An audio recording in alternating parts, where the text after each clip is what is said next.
Anggota Polri tidak boleh menduduki jabatan sipil karena menimbulkan potensi tumpang tindih kewenangan.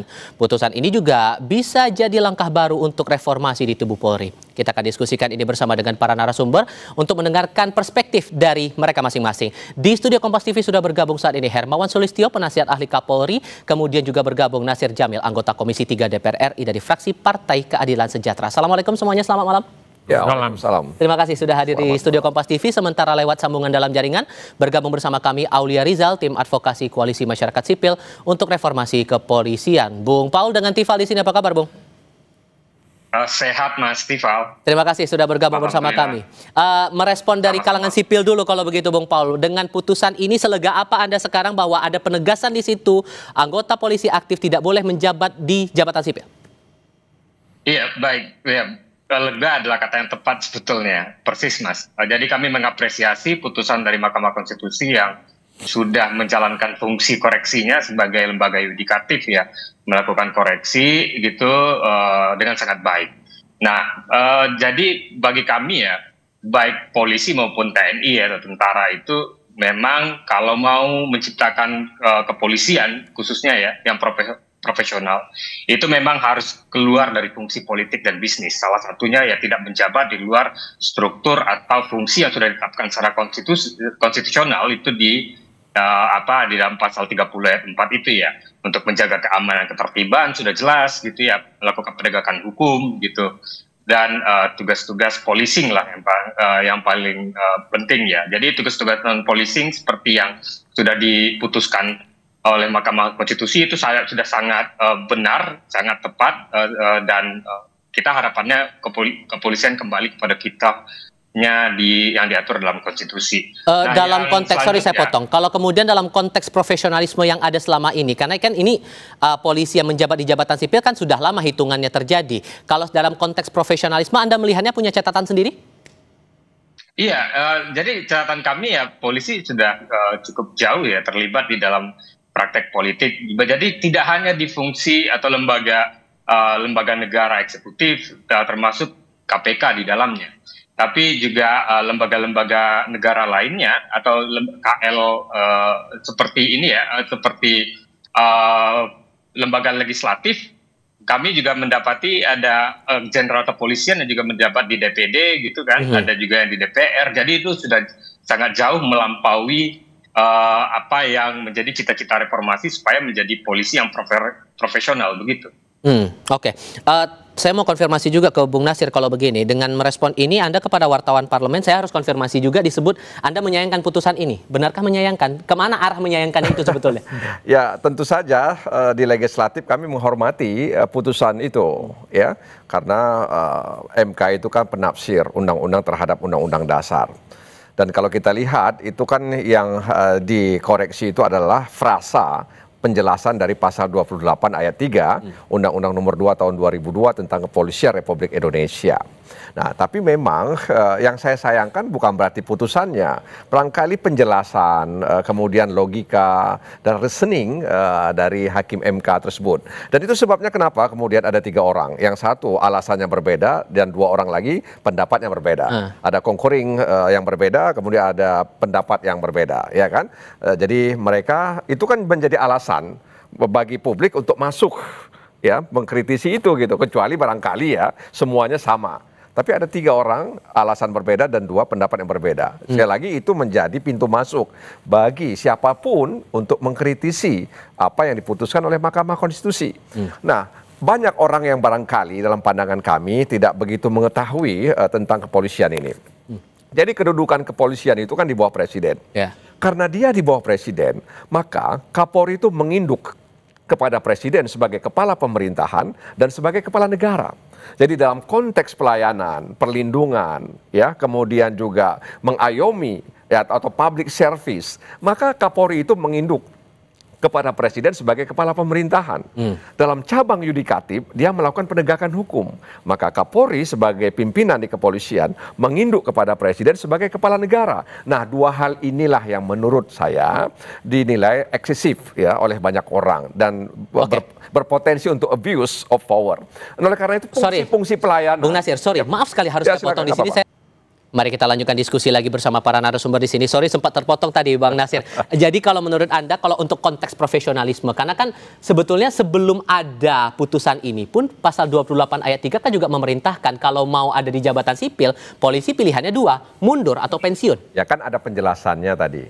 Pasal 28 ayat 3 itu. Di luar dan kemudian tidak penugasan.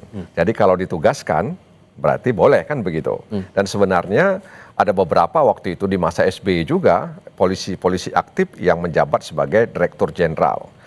Pengetahuan saya misalnya di Komisi 3 dulu ada Dirjen Imigrasi.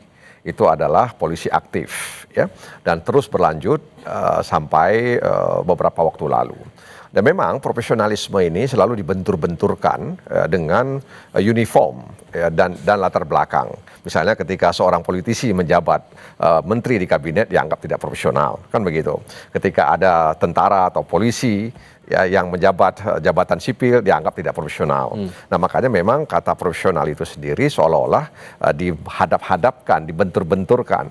Padahal profesional itu juga dia mengetahui ya bidang tugasnya dan dia kemudian cakap dengan tugasnya itu dan dia tahu mau kemana tugasnya itu dibawa sebenarnya. Jadi latar belakang apapun sebenarnya ketika dia benar-benar mengetahui ya dan dia kemudian paham dengan apa yang dikerjakan itu tentu bisa kita nilai dalam konteks profesionalisme. Nah tinggal profesionalisme itu kan selalu kemudian dikaitkan dengan dia bias ini bias itu ya kemudian tidak independen dan lain sebagainya. Itu tergantung pimpinan yang paling atas sebenarnya soal independensi seseorang ketika menjabat dalam jabatan publik. Oke, Prof Kiki, walaupun kemudian dalam putusan itu juga ditegaskan oleh Hakim MK, pilihannya kalau kemudian mau di jabatan sipil, pensiun atau mengundurkan diri, sekalipun ada arahan atau perintah Kapolri, menurut Anda ini penegasan lagi dari undang-undang yang sudah ada atau masih ada yang perlu dicermati lagi? Yang dilupakan adalah polisi itu statusnya sipil.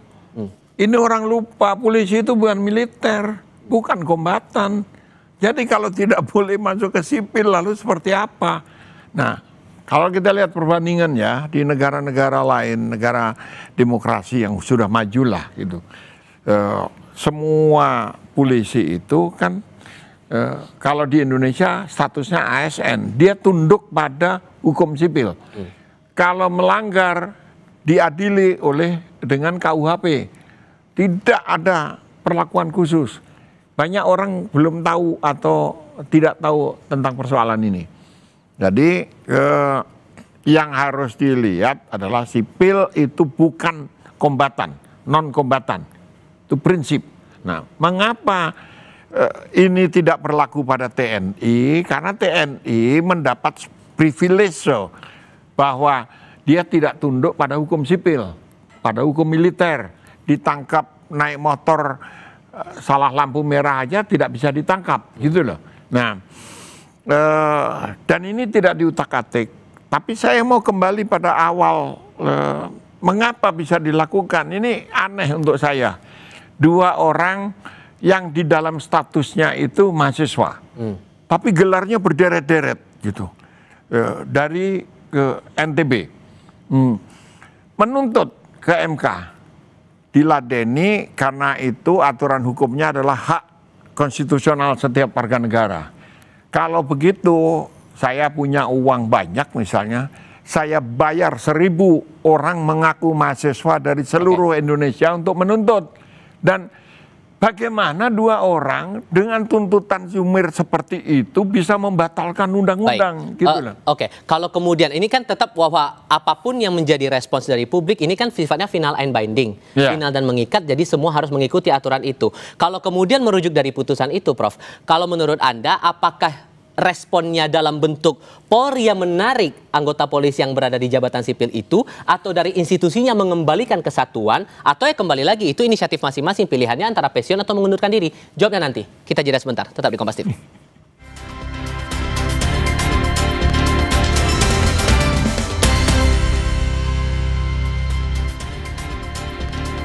Nah, Prof Kiki, kalau sudah ada putusan seperti ini, maka langkah berikutnya harus gimana? Apakah Kapolri yang akan menarik seluruh jajaran yang masuk jabatan sipil itu, atau dari institusi mengembalikan kesatuan, atau ya kembali ke inisiatif pribadinya si polisi yang di jabatan sipil ini, pensiun atau mengundurkan diri? Pertama, semua aturan yang terkait itu harus dibongkar dulu. Kenapa? Ada aturan bahwa polisi itu boleh masuk dengan catatan yang minta itu birokrasinya. Nah, jadi menteri menteri birokrasi itu, Pan RB. ya Pan RB minta, lalu Kapolri memutuskan siapa orangnya, lalu mengirim. Aturan itu dulu yang harus diubah, gitu. Satu. Yang kedua, ini sebetulnya kan sederhana. Kenapa? Ketika polisi disiapkan untuk jadi pemimpin birokrasi sipil loh ya, saya tegaskan ini. Kenapa? Harus disiapkan SDM untuk mengisi itu, karena polisi itu sipil. Nah, disiapkanlah sekarang itu Polri punya sekitar 180 doktor. Bukan odong-odong, sebagian besar lulusan UI itu. Nah, supaya dia bisa siap masuk ke sektor-sektor sipil. Sipil dalam tanda petik. Nah, cilakanya polisi ini banyak yang flexing kekuasaan.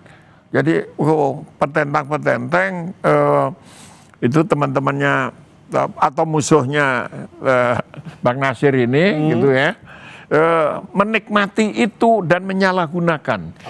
Jadi kalau saya jadi Kapolri, potong jalur aja. Kenapa? 3 bulan saya jadi Kapolri misalnya ya. Pertama, aturan semua ditumpuk. Saya mengkompilasi seluruh aturan itu menjadi 32 buklet, buku. Nah, ini tolong Divkum periksa semuanya. Ada yang menyalahi HAM, menyalahi aturan segala macam. Habis itu kasih ke setiap satker, jalankan itu. Nah, Kapolri tinggal tak kasih waktu 3 bulan, 1 kali kompilasi hukum, undang-undang dan aturan, 1 bulan untuk pelaksanaan, 1 bulan untuk eksekusi. Nah, semua aturan itu sudah ada, tinggal eksekusinya potong leher yang melanggar. Gitu. Jadi Anda merasa bahwa kalaupun langsung ujuk-ujuk ditarik anggota yang berada di jabatan sipil itu nggak memungkinkan, harus regulasinya di sipil. Memungkinkan, kan banyak juga polisi yang nakal. Jadi bukan karena struktur aturannya yang untuk menarik itu, tapi karena dia ASN yang nakal gitu aja, potong lehernya, jangan hanya ditarik, potong lehernya. Bung Paul, saran Anda terbaiknya gimana kalau begitu? Karena kan lagi-lagi ada aturan, ada regulasinya yang ternyata tumpang tindih. Kemudian kita lihat juga nggak semua polisi juga kok yang dalam tanda kutip bermasalah saat menduduki jabatan sipil. Terlebih kalau mengutip kata Prof. Kiki, ya polisi itu bagian dari sipil juga. Jadi jalan terbaiknya gimana? Iya, bagi kami ya kepolisian itu harus fokus ya kepada, kan sudah diatur dengan jelas oleh konstitusi. Kalau secara konstitusional ya itu kalau pengaturannya bukan berbasis fungsi tapi kelembagaan. Jadi kelembagaannya balik lagi kepada keamanan dalam negeri, ketertiban umum dan juga melakukan penegakan hukum. Nah, kalaupun dibilang bahwa polisi adalah sipil, memang harapannya dulu kita mau mengeluarkan rakyat pas reformasi berharap polisian keluar dari ABRI dan tidak memiliki karakter atau ciri militer lagi atau tidak militeristik lagi untuk menjadikan polisi ini adalah polisi sipil atau civilian police. Tapi faktanya kan nggak begitu. Nah, kepolisian ini kalau lebih tepat daripada dibilang sebagai institusi sipil ya, polisi ini kan sebetulnya kuasi militer kan. Kenapa kuasi militer? Karena masih ada karakter militer. Dalam pendidikan saja itu diakui oleh kepolisian ya. Lihat aja di di situs Lemdiklat Polri itu mengakui bahwa dalam pendidikan pelatihan kepolisian itu masih mengedepankan doktrin hierarki dan juga penghukuman fisik. Itu satu hal. Nah, yang kedua, kepolisian itu dibekali oleh berbagai senjata. Salah satunya juga senjata mematikan atau lethal weapon. Jadi karakter polisi lain seperti BRIMOB atau fungsi Sabara dan juga fungsi kepolisian seperti Densus, detasemen khusus dan lain-lain itu juga masih punya karakter yang sangat militeristik sekali gitu, dan ada command chain di situ, ada pengerahan berbasis komando di situ. Jadi nggak bisa kalau dibilang, oh polisi ini adalah institusi sipil. Nah, yang kedua persoalannya adalah apakah orang-orang yang punya kompetensi yang baik itu bisa menjabat dari Kementerian A atau lembaga negara B menjadi Kapolres, menjadi Kapolda? Kan enggak. Nah, itu yang bagi saya kalau seandainya kepolisian yang masih didoktrin berbasis hierarkis tadi, kalau seandainya ditempatkan di dalam kementerian atau lembaga lain, maka akan ada loyalitas ganda di situ.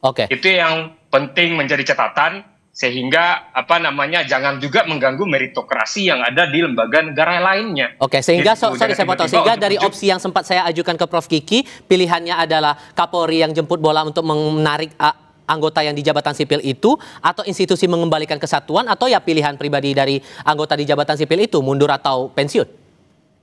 Karena jumlahnya banyak ya. Kalau dari temuan atau yang pernah direport oleh Kompas saja beberapa waktu yang lalu, itu lebih dari 4.000 kepolisian berada di luar struktur institusi Polri.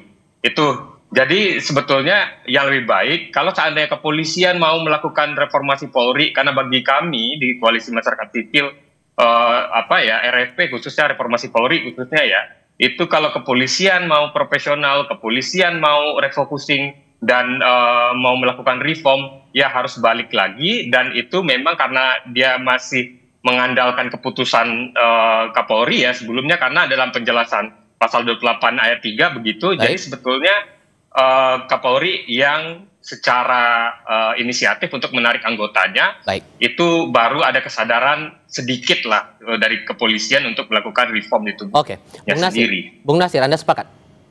Ya, jadi memang putusan MK itu serta-merta bisa dilaksanakan, ya, berlaku dia.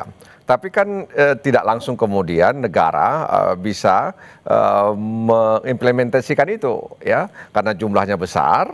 Nah, makanya harus ada pengaturan. Nah, pengaturannya itu salah satu mungkin adalah merevisi undang-undang kepolisian. Ya, dan juga mungkin juga undang-undang tentang aparatur sipil negara.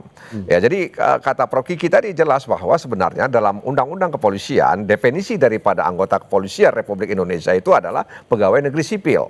Nah, jadi ASN itu ya dia ada PNS, pegawai negeri sipil, dan juga P3K. Itulah yang masuk dalam rumpun aparatur sipil negara. Jadi ketika ada undang-undang misalnya tentang aparatur sipil negara, maka polisi sebagai pegawai negeri sipil bisa masuk ke dalam rumpun itu. Bahwa kemudian ada pembatasan, ada pengaturan, saya pikir itu harus kita lakukan ke depan pasca putusan Mahkamah Konstitusi itu. Sehingga kemudian tadi itu tidak mencederai karir-karir ASN yang ada di lembaga sipil tersebut, karena toh mereka juga ingin karir, ya kan. Nah, persoalannya tadi itu karena ada permintaan. Jadi Kapolri, pengetahuan kami, ketika menempatkan anggota kepolisian di institusi lembaga sipil ada permintaan dari lembaga tersebut, ya, dan kemudian ditempatkan orang-orang atau anggota kepolisian. Nah, ke depan ini yang harus diatur, ya, sehingga profesionalisme dalam arti bahwa dia memang memiliki kecakapan untuk menduduki jabatan itu, kemudian lembaga mana saja yang kemudian beririsan dengan tupoksi kepolisian Republik Indonesia, sehingga kemudian semuanya bisa berjalan seimbang. Nah, soal bahwa putusan MK tadi apakah kemudian ditarik semuanya, kita tunggu saja Presiden dan kemudian para Menko untuk memikirkan ini. Nah, salah satunya dalam pandangan kami adalah merevisi Undang-Undang tentang Kepolisian Republik Indonesia, bahkan juga barangkali merevisi Undang-Undang tentang aparatur sipil negara, walaupun tahun 2023 terakhir kemarin baru direvisi juga. Tapi kalau dari saran Bung Paul yang Pak Kapolri yang menarik lagi anggota yang masih di jabatan sipil itu memungkinkan? Ya, karena kan dia alat negara, ya, dia alat negara. Kita punya kepala negara, ya, maka tentu kepala negara, ya, dalam kapasitasnya sebagai orang yang di mana Kapolri bertanggung jawab kepada Presiden sebagai kepala negara, maka tentu kepala negara punya menteri-menteri. Nah, oleh karena itu saya pikir tidak cocok kalau kemudian Kapolri menarik semuanya itu, ya kan? Karena itu kan nanti terjadi guncangan, karena kan orang ditarik kan harus diisi, ya kan, tidak boleh terlalu lama. Nah, karena itu butuh waktu, ya, butuh waktu. Saya pikir dalam 2 bulan ini sampai Desember ini akan selesai, dan mungkin perubahan undang-undang kepolisian juga akan dilakukan mungkin pada masa sidang yang akan datang di tahun 2026. Terakhir Prof Kiki, kalau Anda melihat jalan tengahnya ini untuk waktu yang untuk jangka pendeknya lah begitu. Karena kan semangatnya baik itu dari internal Polri sampai ke pemerintah. Ini kan sekarang menggaungkan yang namanya reformasi Polri. Tentu kita kan berharap profesionalisme dari kerja-kerjanya polisi ini bisa benar-benar ditunjukkan. Karena ada aspirasi publik di sini. Dengan merujuk dari putusan ini, jangka pendeknya idealnya menurut Anda harus kayak gimana merespons putusan MK? Kalau saya, semua aturan itu sudah ada. Dan apa yang disebut reformasi itu sejak pemisahan dari ABRI sampai hari ini sudah berkali-kali, setiap kali itu dilakukan reformasi oleh Polri. Yang jadi masalah adalah ada saja pada penerapannya itu terutama kulturalnya, perilakunya gitu. Itu yang harus dipotong, yang harus diperbaiki gitu. Jadi dalam jangka pendek saya berpikir gimana kalau polisi berontak? Berontaknya apa? Dengan diam. Oh, nggak mau ke Papua, udahlah biarkan tentara. Kalau masalah baru lagi. Nah, lah iya, kalau ke sana tentara masuk, itu nanti masuk ke dunia internasional sebagai penentuan nasib sendiri. Jadi apakah orang Papua itu berjuang untuk menentukan nasibnya sendiri atau bagian dari kriminalitas nasional. Nah, kalau yang pertama yang terjadi, maka itu harus dilakukan penentuan pendapat. Baik plebisit, referendum, atau jajak pendapat. Nah, ya pasti Indonesia kalah. Kasus Timur Timur sudah membuktikan itu gitu. Baik. Nah, kalau mau begitu ya silakan, mari kita pecah-pecah aja semuanya gitu. Jadi Mas Tifa lihat singkat saja. Topi ada resletingnya kan? Nah, itu untuk apa resleting itu? Untuk mengecilkan dan membesarkan, ya kan? Jadi bukan kepala Prof Kiki yang dipotong, dikecilin kalau misalnya topinya nggak muat. Kan begitu. Begitu juga lah dengan apa yang terjadi. Sekarang yang diharapkan adalah jawaban dari pemerintah karena tadi Mensesnek terakhir kali menyebutkan akan menindaklanjuti itu dalam bentuk apa? Itu yang diharapkan bersama Prof Kiki.